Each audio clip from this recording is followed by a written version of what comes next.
Hello, Phenomenal Women, and welcome back to another episode of the Phenomenal Woman series. Today, we're delving into a tough but necessary conversation. And what is this conversation? Silent killers of marriage. What couples don't talk about until it is too late. Now, let's be real. Most marriages don't end because of one huge fight or one big betrayal.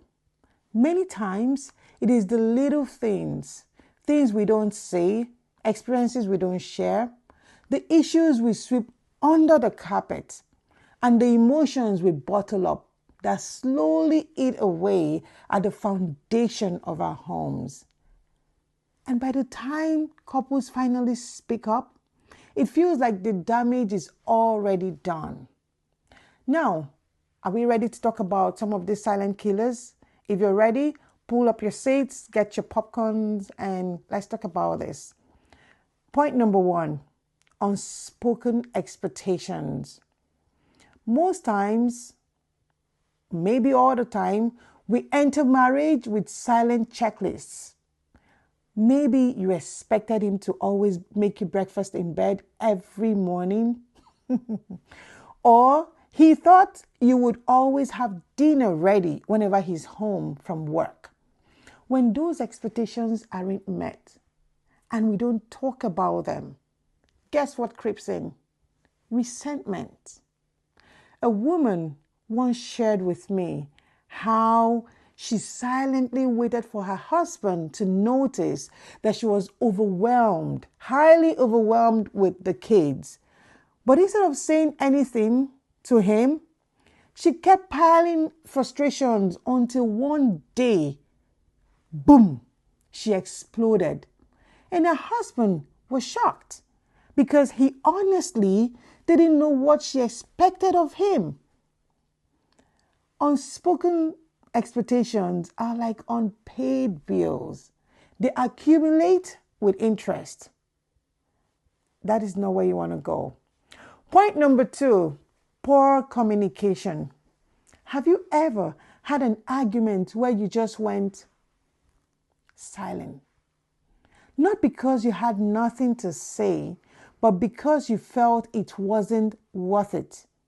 Silence might feel peaceful in the moment, but over time, it just builds unnecessary walls.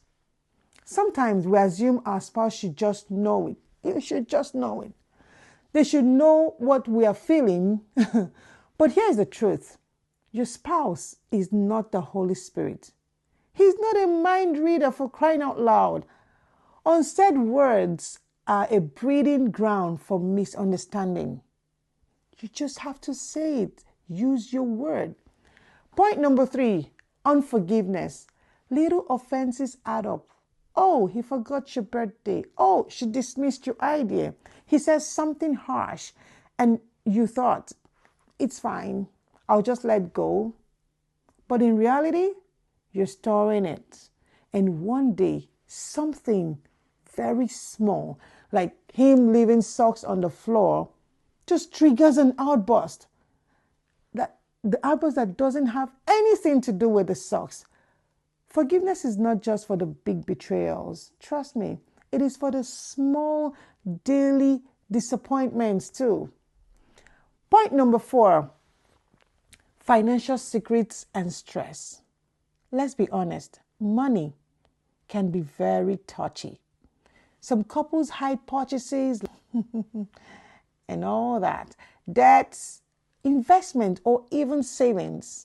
Her husband once confessed in a counseling session that he had a secret credit card because he was afraid his wife would disapprove of his spending. When she found out, it wasn't the debt that hurt her the most. Guess what did? It was the secrecy. Finances aren't just about dollars. They are about trust, right? So that takes us to point 5, sexual disconnect. This one, we rarely talk about it, but it's real. One spouse feels unwanted, The other feels pressured and nobody says a word. Slowly, intimacy becomes a chore and then an obligation. And then, boom, it disappears. I've seen women silently carry the pain of rejection because their husbands are stressed, distracted, or even addicted to something else. Now, on the flip side, men silently feel unwanted because their wives are always too tired, having a headache. Over time, it creates a huge emotional gap. Point number 6, comparison and outside voices. You see social media. Social media is dangerous for marriage, highly, highly dangerous. It's easy to compare your husband to someone else's polished Instagram husband who brings flowers every week. Or maybe family and friends always have something to say about how your spouse should act. The silent killer here, you want to know that?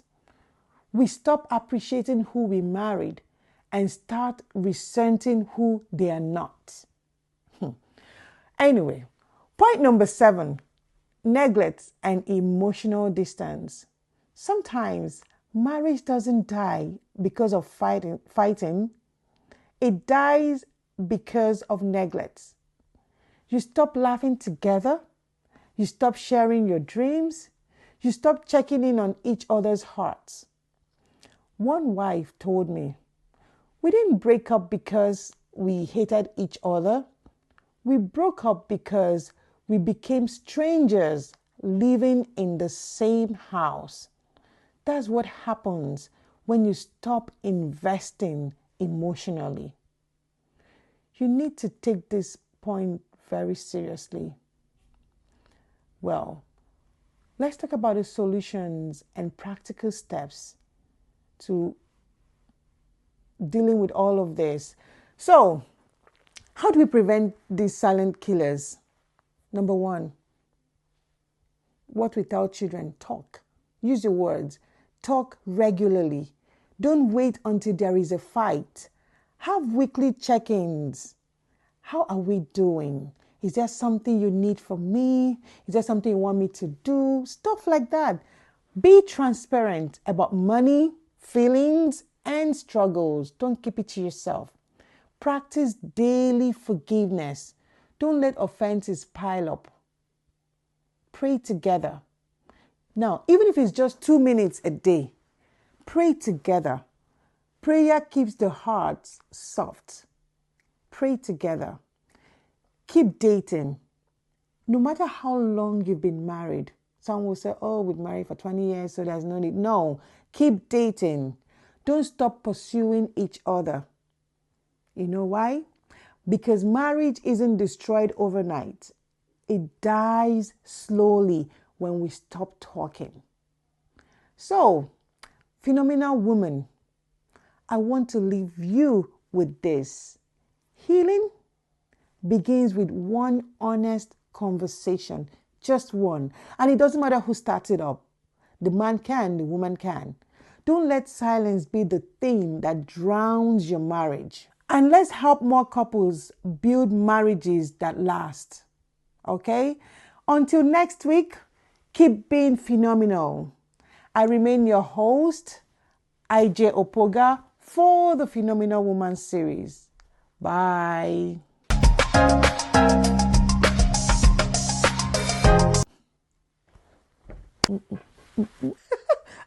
This one is I don't understand. Now, what did I say towards the end? I can't even remember what I said, but I think, I don't know.